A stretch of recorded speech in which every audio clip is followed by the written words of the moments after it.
Senator Tammy Baldwin speaking with world leaders about their farming concerns in Weyauwega this afternoon. During the conversation, she mentioned how she'd like to help farmers with the introduction of a new $30 million bill called the Meat Business Innovation Act. It would aim to help farmers through the technical assistance and grants for the meat industry, and it's modeled after her Dairy Business Innovation Act. Here's how one farmer describes the experience negotiating livestock and crops with big corporations. It's like amateurs competing with professionals, and we have access to ourselves negotiating with a large corporation. It's like when you get the terms of your credit card contract are renewed.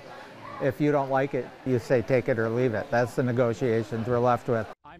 This is Republican challenger Eric Hovde launches a new ad featuring his wife. Sharon Hovde discusses her husband's charity work and his battle with multiple sclerosis.